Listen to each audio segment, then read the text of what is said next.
o jeito que a gente usa a lei de Ampère para calcular o campo magnético é bem parecido de como a gente usa a lei de Gauss para calcular o campo elétrico, tá bom? Então, a primeira coisa que nós temos que definir é uma superfície, não uma superfície, um caminho amperiano, que é o caminho onde a gente vai fazer a integral da lei de Ampère. Tá? Então, por exemplo, se a gente pegar um fio, tá, nessa situação aqui, a gente tem um fio passando uma corrente.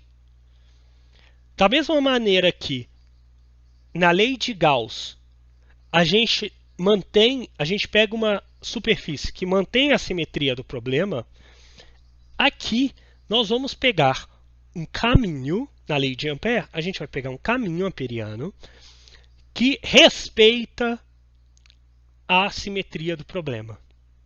Tá bom? Ela respeita a simetria do problema.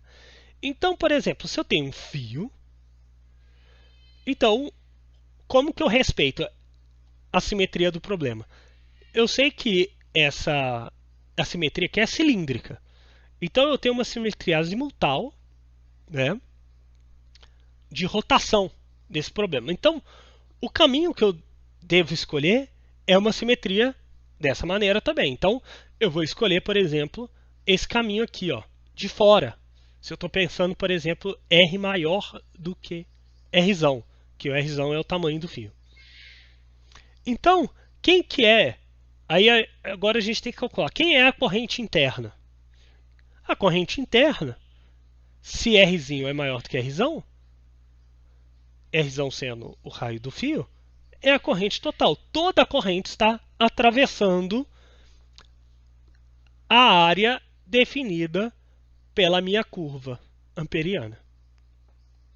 Então, o I interno é igual ao I do caminho. E quem que é a minha integral, né? Minha integral.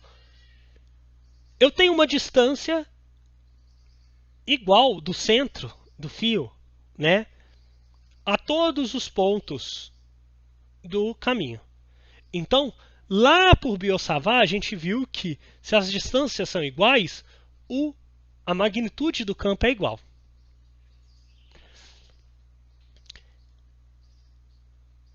Além disso, a gente pode ver que a direção do campo também é definida na mesma direção que o caminho. Por quê? Veja que, se eu pegar, por exemplo, eu vou desenhar aqui, ó. Eu pego essa distância aqui, ó.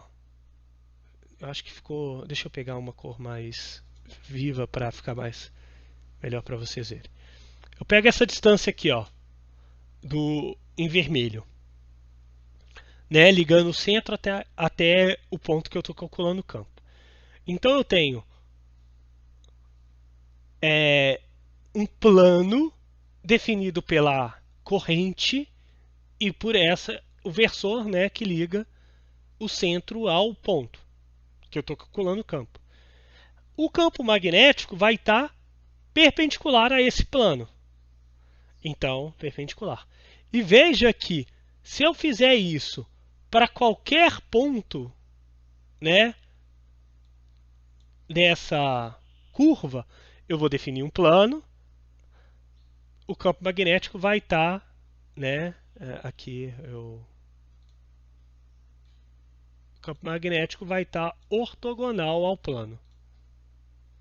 Ortogonal ao plano. Tá? Então veja que em todos os pontos, DL e B também são na mesma direção. Então B pode sair da integral. A magnitude é a mesma em todos os pontos e a direção do campo magnético é a mesma de DL. Então eu tiro ele da integral. E a integral de linha num caminho fechado de DL é o perímetro da curva. É o tamanho da curva. Nessa situação, 2πr. né, o perímetro da curva, né, do círculo aqui. Então, igualando essas duas coisas, 2πrb é igual a μ0i. Jogando 2πr para lá, nós temos o μ0i sobre 2πr, né? Que foi exatamente o que a gente encontrou na lei de Biot-Savart, né? Quando a gente calculou o fio, quando a gente jogou o fio para infinito, né? Ficou claro aqui para vocês? Pessoal, se ficar dúvida, me interrompam, tá? Beleza. E dentro do fio? Né? A gente calculou fora do fio. E dentro do fio? Dentro do fio, eu vou fazer a mesma coisa. A simetria é a mesma. Logo, eu vou definir uma curva que respeita essa simetria. Essa curva amperiana é também exatamente um círculo, né? Normal, né? Com a normal definida pelo fio. Tá. Agora vamos calcular a corrente interna. A corrente interna não é mais a corrente total do fio. Porque a gente está definindo aqui, né, algo que é menor do que o fio. Eu peguei errado aqui. Deixa eu ver se eu consigo fazer um desenho aqui. Né? É como se eu aqui ficou horrível, mas é algo que é menor do que o fio. Tá? É menor do que o fio. Então, eu tenho que saber quanto que é a corrente interna. Para saber a corrente interna, eu tenho que saber a densidade de corrente. A densidade de corrente total do fio, né? A corrente total do fio é a densidade sobre a área total do fio. Então, a partir disso, eu consigo saber a densidade de corrente. Eu estou considerando aqui uniforme. A área definida pelo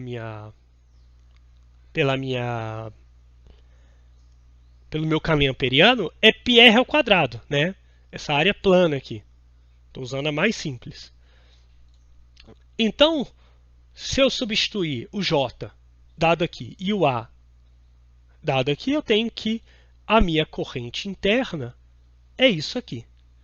I R ao quadrado, Rzinho ao quadrado, que é o raio do meu caminho amperiano, sobre Rzão ao quadrado, que é o raio do fio.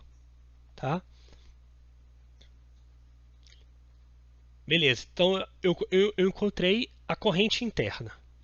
Agora, eu vou tentar resolver a integral de caminho. A integral de caminho, tudo que eu falei da integral de caminho, continua valendo. Pela simetria do problema, o módulo do campo magnético é o mesmo para todos os pontos. E, pela simetria da corrente no problema, nós temos que o campo magnético sempre aponta na mesma direção de dl.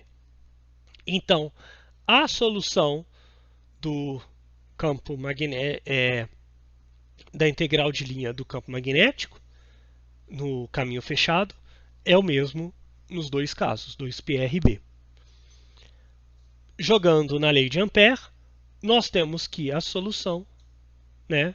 Aí só substituindo, tal, corta os R's, eu tenho algo que é B. O mais interessante para a gente pensar é que o campo magnético nessa situação ele o módulo dele é constante, é contínuo, né? Se eu jogar a superfície igual Rzinho igual a R, vou ter 1 sobre R aqui. E do jeito que a gente calculou aqui, se eu jogar Rzinho igual a Rzão, eu tenho 1 sobre R. Veja que eu tenho a mesma solução, né? Isso não necessariamente precisa ser verdade, mas nessa situação em especial, isso é verdade. Tá?